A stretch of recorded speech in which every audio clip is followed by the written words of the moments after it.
We're live, boys. The first time in It's Just Soccer history. We have maybe the best result I can remember. I mean, 2002 was a long time ago, boys. 1930 was a long time ago, boys. It was a little bit before my time, but I don't know that we've ever seen. I tweeted this out. The sauce level from this men's national team, the vibes are as high as can be.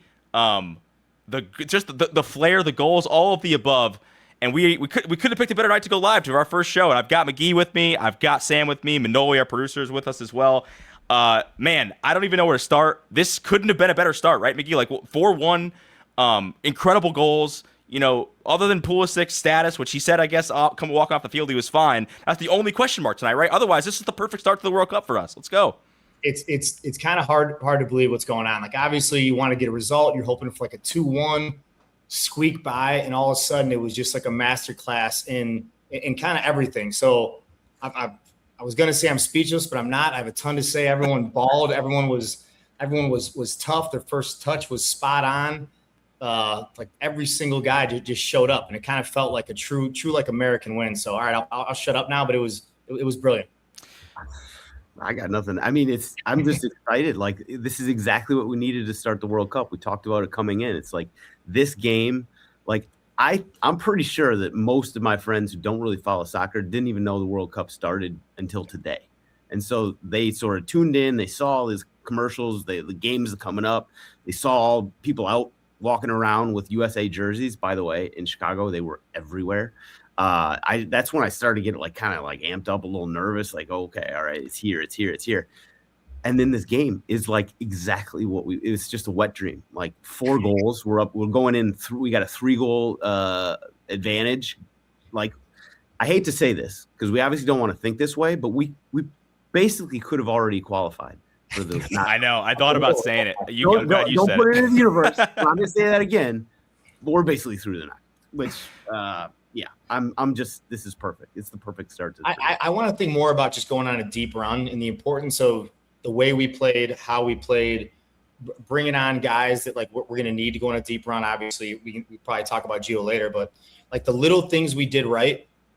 Screw getting out of the group. Like I'm gonna get a little greedy, and I'm thinking about some big games and the way guys played today, and it's adding up to doing something really special. So screw being soft spoken. Let's get carried away. I think I was thinking about this as we were up 3-0. I'm like, this is a perfect start for so many reasons, but it's a perfect start because all of these, as you said, Sam, all the casuals are watching and they're like, they're looking for something to latch onto, right? If this had been just like a 0-0 and we're trying to even if we grind it out like a 1-0, it's like, all right, did they look great though? And who knows? I'm not really this has roped, I feel like, everybody in. This has roped the casuals in. I've got people sitting here tweeting, texting me that I don't even think like soccer, haven't watched soccer games, or like, dude, are we legit? And it's like, I think I can't remember the last time we looked like this. Usually if we're playing against low block teams, we struggle, and it's always a grind. They got a lot of that's CONCACAF qualifying, and those are always just a disaster because you're playing on some ass field in the middle of nowhere. But the Tim Ream ping passes, Pulisic just rinsing dudes, Balogun obviously being the center forward we've always asked for. We didn't even really have to put the defense. I mean, I know we gave up kind of an annoying goal, but the defense didn't really get tested until basically the 75th minute or on. I've just never seen. And again, Paraguay, we could talk about Paraguay. They're not bad. Qualifying out of South America is not easy, and they historically have had a good defense throughout qualifying. Putting 4 past them, is just not something that I think we're used to as men's national team fans, Magee. Dude, I mean, we shut up the haters. We the people that believed in them. Now we could go to everyone and say it's all true and right. And I'm at a loss for words. I was expecting to be happy or come on this pod and have to make excuses for the team. It literally just shut everybody It's up. a process. It's we're building towards something. Some of my friends over here making faces at me right now. Drew, get out of here. Good. We want to keep this loose. I'm being distracted. We got Drew Connor here from the Chicago What's up, Flyers. guys? What up, Drew? Let's go. How you doing? How you doing, guys? How are you? What a match. Yeah, sorry. Hey guys, sorry about that. No, you are good. Dude, Everybody's there's jacked nothing up bad here, that can so. happen to me right now. We're just Kellen Acosta made an appearance before we went live too. You got a bunch of people over there, dude. I mean, it's what were people saying? I guess because you were obviously around a lot of fans, former players. What was their kind of were they just as shocked? nobody was saying anything. It was like a nervous energy. People watching the game, kind of chill. We gave up like a chance or two early, and we're all like, oh man, this might go south. And then all of a sudden, like guys just started cooking, and the place got lively. I don't even think we needed drinks, but drinks started flowing, and then all of a sudden everybody stood up for the last hour. You probably can't hear the DJ right now, but it's 30 yards from me. There's a party going on, and Zinkernagel was here, a bunch of people from the Fire. I mean, I'm really I didn't know I could be this happy about a team like this winning, but I'm jacked up for the whole summer now. Such a good start. Sam, you were at the Barstool gambling cave, which our guy Chief was there. I saw Za was there. Some ball knowers in there. It was good to see some guys like getting that goal early. It just really flipped the script, because you're like, okay, like this now we're loose, and then we just kept pushing. Pulisic down that left side. I thought Tillman. What an incredible performance by him. Because I think people were nervous a little bit about him playing a little bit deeper, and Poch being like, no, he can kind of play that 8-ish role, like that guy who's playing next to Tower Adams. And I thought he was an absolute beast today. I don't even know if I could pick out one guy who I'd be like, actually, he didn't really show up. I think everybody basically showed up in some way, shape, or form. I'll say one thing. The only sort of slightly critical thing I have is about Tillman, and it's sort of a byproduct of how active and sort of just scary he was, because he was always in the right place. His last ball, whether it was a shot or a pass, was lacking just a little bit today. But man, he was everywhere on the field. I mean, we were going. You're right. We had some ball knowers. We had some casuals in there, and everybody was into it. Reegs is another ball knower who we had. Like it was a great mix, and it was kind of cool to sort of see the more casual fans really start to get into it. Because if you think about the World Cup 2022, like, so we beat Iran, but like that wasn't like a dominant win by any means. And then the other games against Wales and England were kind of like nail biters the whole time. Certainly weren't that impressive. I mean, Wales was okay, but the scoreline didn't reflect that. This is just a totally different thing. Like the people who have been following the sport, like for even just like a decade, you would have seen the 2018 World Cup where we didn't fucking play, 2022 World Cup where we scratched our way through, but we're never dominant. Like this is the best we've looked. I mean, you could say ever in a World Cup. I mean, I can't think of a better dominant performance. Do the haters owe Poch an apology already? That's I think that might be the key. Hasn't it felt like the weight of the world's been on these guys for, I don't know, a year? And I think it's all been because the World Cup's coming on home soil. Every time they had mediocre performances, blah, blah, blah. And then Pulisic, obviously a great passing sequence. Then Pulisic dices up two guys. We get a goal, and it felt like the weight of the world, all this pressure of the last, 6 months or a year, just lifted off of them, and all of them became the player that like we thought they were all going to be. I don't know if that makes any sense at all, but like to me, it felt like from that moment on, like this is what we've wanted these guys to be and this team to be, and they just became it immediately. Tackles, the first touches, like sauce. It became really cool. I don't know if I've ever seen an American team play like that. I really don't. Yeah, one of the really only worries that I had was the Paraguayans were kind of kicking our ass, like just like with late fouls, and like I was like, can everyone just not get hurt? And obviously Pulisic has the halftime thing. We're again, we're recording this right after the game. I don't know. I haven't seen what happens. Manoli, I guess if you see anything on the socials, let us know. But as I said, I think it was Jenny Taft on the field said like, hey, he looked at his family and said, I'm going to be okay. So that's really the only concern. Balogun was getting beat. Like he was taking some late shots left and right too. Tillman as well. So that was kind of my only concern. That's kind of all Paraguay had. It was just like, hey, we can't really do much against you with the ball. So I guess let's just beat you up a little bit. But I guess, it's hard, other than like the one league goal, as I was saying, it's really hard to envision like a better kickoff to this tournament. And now, obviously and it's good because like now the vibes for a week are going to be incredible. And I guess that's another tall task. So next, Friday, and we'll be live. I think that's an earlier game. I think it's 3:00 Eastern time. It's like, hey, can you keep the energy going? And as Magee said, like build on this and think bigger than just, hey, we just got through or whatever. Like, can we go out and can we get 9 points? Like, again, we're getting greedy to start with, but Sam, that's kind of where my head's at. Let's get greedy. And listen, I don't want anybody to be hurt. And if we want to go quarters or semis, which, I'm thinking in my head, like we need depth.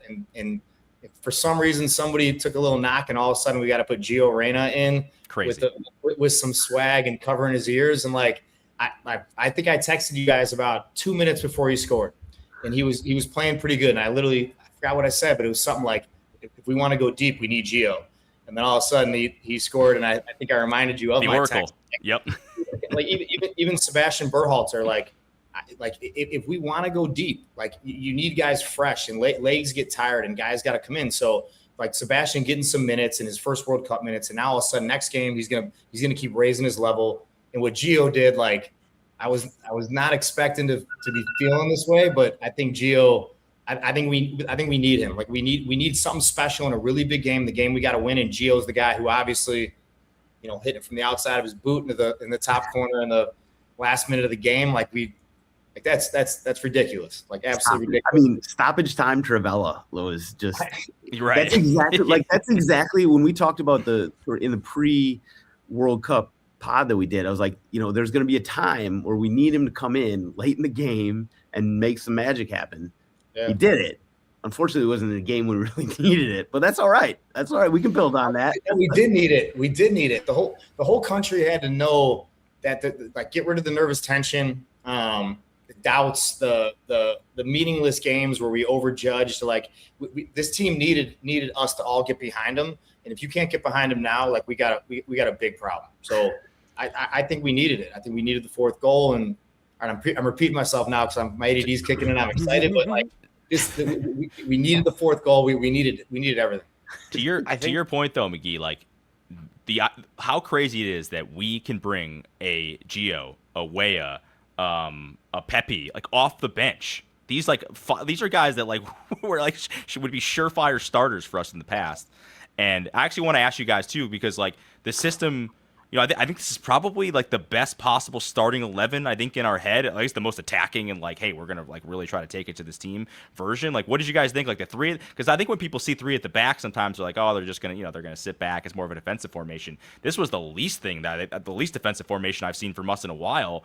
I mean, Des was basically like, he was even more than an like advanced winger most of the time. Even Robinson was getting way up the pitch. The center backs were pushed high. Again, McKennie and Tillman were pushed up high. Like this was. This system, this formation, like you just have to give Poch credit because, again, I think a year ago people were really doubting, like, what the heck is this guy doing? Did he just take the check and does he not really care? I don't think and this is no disrespect to former managers or whatever, but like we have just not seen this style of play before from an American team, and it was really awesome to see for 90 minutes at least. Yeah. Listen, one thing I want to point out, you're spot on. You don't see normally you don't see American teams like when they're winning just keep going. Like even in MLS, USA team, like at a certain point, it's like we lose that confidence to go forward, and we go defensive. And obviously, we gave up that goal, but at no point did I feel like we were under pressure. They're bringing it to us. And by the way, like it just happens. Like all of a sudden, now you're winning. They're gonna like start putting pressure on us, creating chances, hitting the post, getting shots. We just kept bringing it to them, which it felt weird for me to never see any moment where I was like, man, they might come back. So it's beyond cool to see. I once again, at a loss for words, but I can't stop talking if that makes any sense. But it was cool as hell. We haven't even mentioned Tyler Adams yet, who was just an absolute beast in there. All right, I'll shut up now. One of you guys talk. Adams was everywhere. I wish he didn't get that yellow card. It was unnecessary, and don't put that in the air, Sam. Just don't even don't worry about it. You know what? Actually, my favorite thing looking back now, I was kind of scared at the time, but when Poch threw in Weah and Pepe when we're already up, whatever it was, 3-0, I think. That's what I'm talking about. That's the kind of thing that we would not do in the past, and so it just asserted our dominance and sort of like we're here to score some more goals. And you know what? Fuck it. I'm absolutely here for that. Yeah. What else are we missing? I'm trying to think of any parts of the field that we kind of covered. I will say, why don't we bring this up quickly? Water breaks. We pro or anti water break? Because I feel like everyone's like it's just an excuse to throw in a commercial, which is actually probably true. I haven't heard a single fan say they like it, which I think it tells you exactly where this is coming from. I hate it. Do we got the weather in LA? Was it 70 and 0 humidity? So it's like indoors. I think they got a roof. In Mexico City yesterday. By the way, I don't even think our guys hydrated. I don't think they took any water or Gatorade. I think they just went and talked to They had the laptop out with Potch. Yeah, exactly. No good. But let's keep good energy in the air. So yeah. I feel like whenever I look up at the 70th minute, I see a commercial going, my brain breaks a little. Yeah. Like I can't figure out. Like it took me a second. This is one of those situations where you go, as an American, I'll own this. We may have screwed this up a little bit. Now, I'll give us some credit. Because we did solve flopping, though, as well, because that rescinded yellow card from Tim Ream, then they gave it to Amarone, which was the right call. We somehow solved flopping in soccer before we solved it in the NBA. So that to me is a win for the U.S. I'll take that. What minute was the Tim Ream yellow card in? I think that might have been when you were doing your thing. Hold on. When I was setting up this podcast studio. 50th minute. 50th minute. Yeah, that was in the zone. I didn't see it. I like the offside thing too, where the ref's wrist gives them alert, so it got rid of like the guys would go on like a 60-yard sprint and then find out a minute later they're offside. So I like that. I like that. What I was really confused about with the Ream situation is like on the banner on the bottom, it basically said mistaken identity. Right. It wasn't mistaken identity. It was just a missed call. Correct. I mean, I couldn't quite understand from the commentary because, there was a lot of stuff going on. I couldn't really hear what they were saying.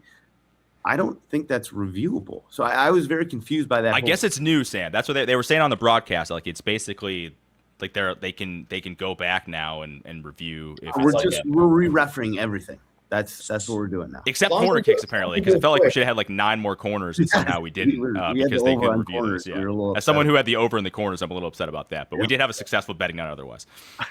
So according to this, mistaken identity, it's when a referee penalizes the wrong player. So I guess that goes in like both. Like if it is a mistaken call, it can be called back to the other player.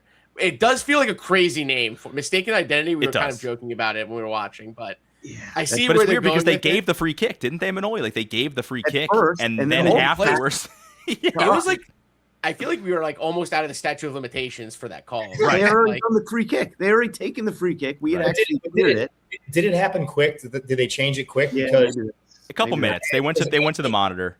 Yeah. Okay. All right. I should sit out. We were a little bit, but we were a little bit into the play. Like it was at the point where I was confused what they were calling back on in the moment. Right. I thought they were like some sort of foul in the box they were bringing it back for. I was like, oh, my God, this is what's going on. But that's the kind of thing where you go, hey, we got the call right. And, if Americans are going to complain about soccer guys flopping, penalize the guy who flopped. But the problem is it does open up Pandora's box. And we can't be re-referencing the entire game. So I'm a little nervous about that. They absolutely got it right. And no complaints about this particular case. But a little scary about what it means for the future. Can we talk about the 2 bets I made right before the game, which I hate being that guy, but it was Balogun most goals for USA, and then obviously just a USA plus 105 pounded that. Yeah. So if you saw me smile in the first 5 minutes of the podcast, by the way, I'd be really happy if Pulisic or somebody else beat him because it means they're scoring 3+, but. A little happy about my bets right now. Yeah, I went the -1.5 because I was telling my buddies, I was like, I feel like this is either like we win by multiple goals or we somehow drop points here, and I will side on the like we come out firing, guns a-blazing. Sweated a little bit when it was 3-1. I'm like, guys, please don't make this close at the end. Can we not do this? You took wow. Yeah, plus 340. Yeah, we gotta start saying our bets before because I feel like a lot of people they're gonna call bullshit, but. I got some. If anybody really needs proof, I got some group chats. Got some screenshots. We got a betting Discord going. How's that? Yeah, let's throw our. I love it. So, do we got Turkey next or? No, we got Australia on Friday. Week from today. Australia Friday. Day game too. Yeah. Yeah. That's so. What do you do? Do you rotate, Magee? What do you think, or do you kind of? I mean, because obviously it's a week off, but still, you kind of want to keep some of these guys fresh. What would you do? Man. I think this lineup deserves to go again. I think if anybody's got a big knock. And like it would make them worse. You got to bench him, but this you can't. There's not one guy in this lineup that you could take out. I mean, Pulisic, right? Did you throw Gio in for him? I maybe would, but might be going in circles now, but to answer the question, these guys deserve to go again, and if they're all healthy and good, I'm letting them go again because that set the tone. And so yeah, week off, let them go again, 100%. Just go back out there, do the same thing. Let's run it back. Yeah, I feel like this team. exactly. I feel like this team came out so much hotter than I could have ever expected. I think there was a lot of like pressure because like we didn't have to qualify. So like, yeah, we have Poch, and yeah, this team is young and people like them, but I feel like no one had a real grasp on how good they could do. Listen, like Paraguay is Paraguay. I did not expect this from this team. 4-1 was electric. Like we came out like we wanted to win, which I think that is going to be huge going forward. Like Australia's nothing to sleep on, but Turkey is going to be tough. Turkey, I think, will be a very tough. It'll be a good test for us for sure. It does feel like those are the two classes. That last game will probably decide. And again, that's why, hey, if you can get the goal differential up, obviously try to because then if you draw Turkey, you can still finish top of the group. Just on goal differentials. That's true. I think for a lot of people though, that those two friendlies, the Senegal and the Germany friendly, just like kind of flipped people's minds because I think it was like, hey, I don't really know if I want to fully believe in this team. And you watch them play two really quality teams, and it was like, hey, there's something here. And, did we think it was going to be 4-1 in the first one and looking like, prime Barcelona? Probably not. But, like, you got to keep the momentum going. Don't have it be a letdown. That's where I think I'm with you, Magee. Like probably roll it out again and just let these guys keep getting continuity. And again, I like these guys coming off the bench because they're when Way and Gio come on, they're hungry. Like they're it's like, hey, I don't want to just like sit around, pass the ball back and kill time. Like I'm ready to go. Let's do this thing. Man, I'm in for it. No, listen. By the way, you're his team. If you can win this game against Australia, you have to go for it. Like no doubt about it. Obviously, Turkey's a legit team, but if you win your first two games, like you're kind of cruising. By the way, I got a shitty internet connection here, so I don't know if that's me or you guys. And I know we're live, but yeah, we hear you. It's okay. Like an idiot. We'll yell at you if we lose you for a second. You're good. Let's do this before we get out of here because we don't have to spend a ton of time. Two things: Mexico looked good in their opener as well, and then the Canadians dropping some points. And we got to talk about this for a second, I guess. Jesse March talking about how he was, I don't know where it was that he said this, Sam. Maybe but about how like when he was an assistant manager for the U.S. team, he would have to like tell guys to yell the national anthem. And Clint Dempsey's response to that, if you haven't seen it today on Fox, was absolutely incredible. Basically, just putting March in his place. And it was very funny that they did drop points, although like they were the better team in that game. All due respect to Bosnia. But any thoughts on our CONCACAF brethren? Who obviously there were some ups and downs there. I'll let Mike go. What do you let me go? Shit, Jesse's always been good to me. What did Clint say?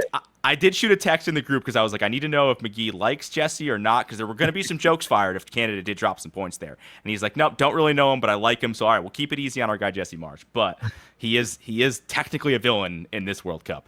No, he's positioned himself that way, so we can be fair. Man, I wanted Canada to lose. I didn't think I wanted him to lose. I think Jesse's been he's been pretty vocal about the U.S. and how he does things the right way and we do things the wrong way. And once again, Jesse's always been good to me, but I really think he's just fucking wrong. I think he got wrong. I think he ran his mouth a little bit too much, and that's all I can really say. And it's we're in the heated competition now while the World Cup started, so I can be fair, but. Yeah, he was worried too much about U.S. and I think his team probably could have used him a little more focused on Canada. He seems like a smart guy. He seems like he knows what he's doing, and he's he is running his mouth a little bit. But I think at the end of the day, it's coming from a place of he really still loves the U.S. So I don't really hold it against him. I think he's talking like a Canadian coach. That's what he's got to do. So I don't mind that at all, really. The drop points, though, I will say. Yeah, Canada probably should have won that game. Mexico, like the score line looked good. I didn't think Mexico looked all that impressive, to be honest. I thought South Africa, which is a team that I thought coming in might be a team that might be a little bit better than people expected. Oh my God, they look. Dude, that center back, Satole. I mean, it's hard to have a. We're not trying to clown on guys, but man, I think he was like 0 for 6 in ground duels, and then gets he gives away the pass directly to the first goal, and then he gets a red card later in the game. It's like, hey man, thanks for coming out, dude. How about their coach just hammering? Dude, somebody give me his name. Our fire boy, who's a Mikose or what is it? Yeah, I don't, dude. I feel bad. I gotta now that I'm in content, I gotta memorize his names. But he was the only good player they had, and their coach was clowning on him on MLS, clowning on him. He was the best player they had, and their coach seemed a bit senile. So I just got to make that clear. The Fire looks great. MLS looks great. Yeah. Wait, speaking of the Fire, there was some news that dropped. Let's go back to Jesse for 1 second. Okay, He's always been great to me. He's always been great to me. I do love him, but like I said, we're in the heated competition, so I got to be fair, and that's why it was a little harsh. No, are we not going to talk about Balogun tonight? We're just going to skip him. Go ahead. The floor is yours. Yeah, listen. What the fuck is this? This is so. I was trying to think back at like Brian McBride or like real great forwards we've had. Josie Altidore, like number 9s, right? Josie beast. I feel like in the World Cup that was meant to be his. He had a little injury. Brian McBride, was obviously great in the air. Like, I wish we had him today. Balogun's the way he moved, the way he played was something I've really never seen from American number 9 in a real game, in tight spots. Scores 2, scored another, just barely offsides, and I couldn't be more excited about what he is. And I don't like to admit this stuff, but I was hating on him in my head for the last couple weeks, wondering if is Pepe the guy, is all these other things, and he shut me up. So I owed him putting that out into the world. That he was impressive. So even his runs, taking defenders away and creating space for other guys just by making runs behind the back line, which most fans don't even see. He's dangerous as hell, and it was really fun to watch. That second finish was Jesus, it was too good. That's one of those things too, where it's like when the inevitable, like, if our best guys played soccer, like our best athletes, like, dude, you know how good of an athlete Balogun is? That dude is a beast. Like, he's a monster, and he's got the skill. Yeah, this isn't even no shade to Pepe, because like Pepe's a good striker too. I think again, having him as a super sub is crazy. It's crazy to think that, like, all this talk of the golden generation, all the hype that's gone around it. Are we lacking in some areas? Like, Matt Freese didn't really have much to do tonight, but usually we're stout at goalkeeper, but have not needed strikers, and now we've got this plethora of attacking players, and it was good to see Poch lean into that. Again, like, don't shy away from your strengths. So, listen, there's probably maybe going to be some games later this tournament where we're like, it's 4-3, 3-2 or something, and we're sweating because we're a little leaky at the back, but I don't know, man, that's fun. Like, that's a fun brand of the sport to watch. Even Balogun's hold-up play. Like, everything was spot on, which not many American forwards could have. So yeah, to second what you said, it's this is awesome. This moment, us talking right now, is way more awesome than I thought it was going to be. We just got to revel in it. The next week, we got to enjoy this. Hopefully we do the same thing to Australia, but for the next week, I'm just going to sort of bottle this and enjoy the hell out of it. Right. From like the second Balogun got announced to like he's playing for the U.S. national team 2 years ago or 3 years ago, I've been so excited to see how he does, and I feel like coming out and just like laying that down. I want to call it an asterisk hat trick, because that was so close to hit to being a third one there. But God Almighty, he is setting the tone that if he can keep this up, it'd be incredible. He always the right place, the right time. It felt like back to it's a different level. It's a different level. Sorry, go ahead, Steve. No, I was going to say back to Pulisic too. It is really funny. Like he there was all this talk about, he was out of form at Milan and like, is he injured? Did this and that? And he said, like, before the tournament, like, I'm fine. Like, I thought I played pretty well there. Like, and honestly, maybe this is just getting away from Max Allegri and just like the terrorist brand of the sport that he plays, where he just sits basically, 10 guys behind the ball and doesn't want to do anything. But he's like, hey, now I actually play in this like incredible system with Poch where I'm allowed to like showcase my skill and run in behind and go at guys. And like, credit to him, because that is, everyone makes like the LeBron James of soccer joke, and it's like, all right, man, like, he's good, he's not that good, but that dude is unplayable on nights like tonight. There were times we saw. I mean, Manoli, you're a Chelsea fan. There was a time, I think it was during COVID, where he dragged Chelsea single-handedly to a top 4 position. He's got the jersey on for those just listening. Love to see that. He has done this at the highest level. He has done this for AC Milan in the Champions League. He's, like, I think he gets some slack sometimes because it's like, all right, like, maybe he's a little bit quiet or whatever, yada, yada, and he's not maybe a true world-class player. But on a day like today, he's unplayable. He is unplayable for defenders. And that dude, I forget, number 4 on Paraguay, like, he wanted to go home, it looked like. That was a tough day for him.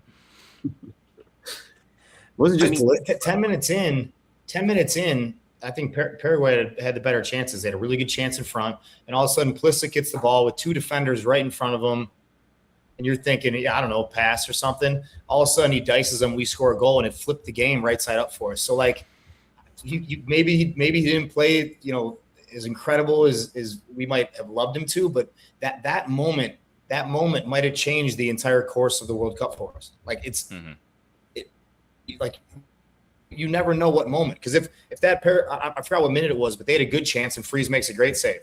If they score that, the game's, now it's a different game.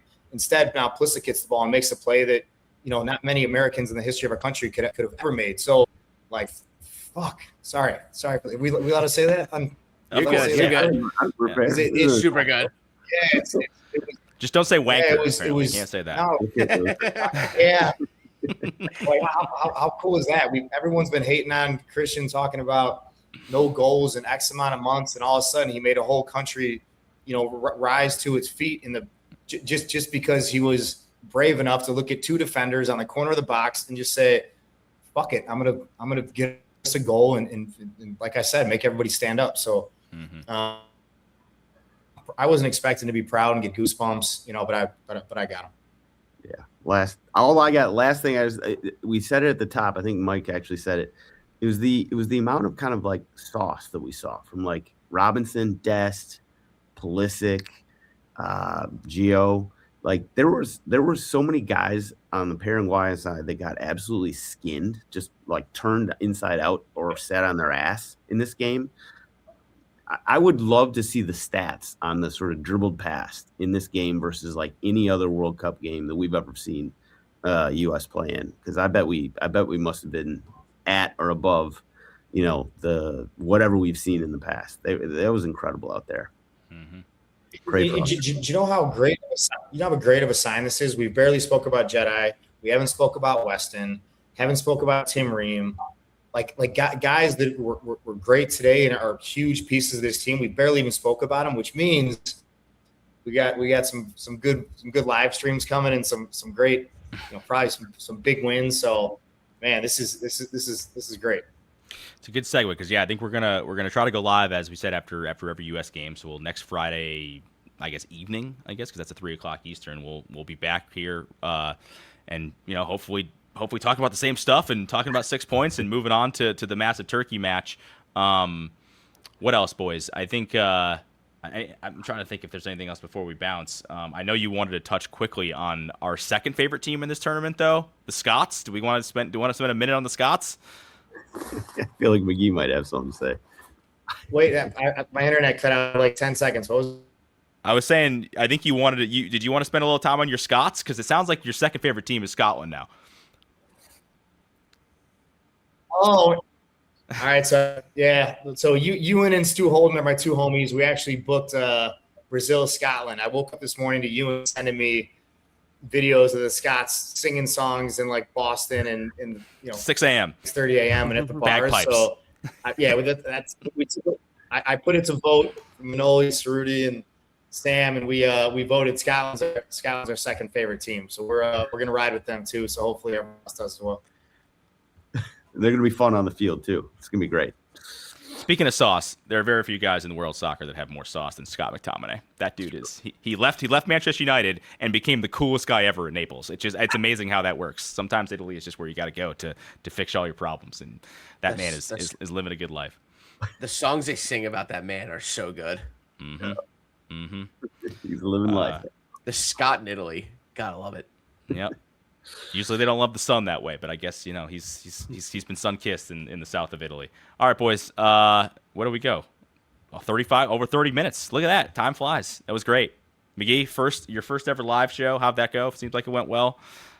You're feeling good. And by the way, you're still kind of playing sick because you had food poisoning like 2 days ago. So look at you. Trooper.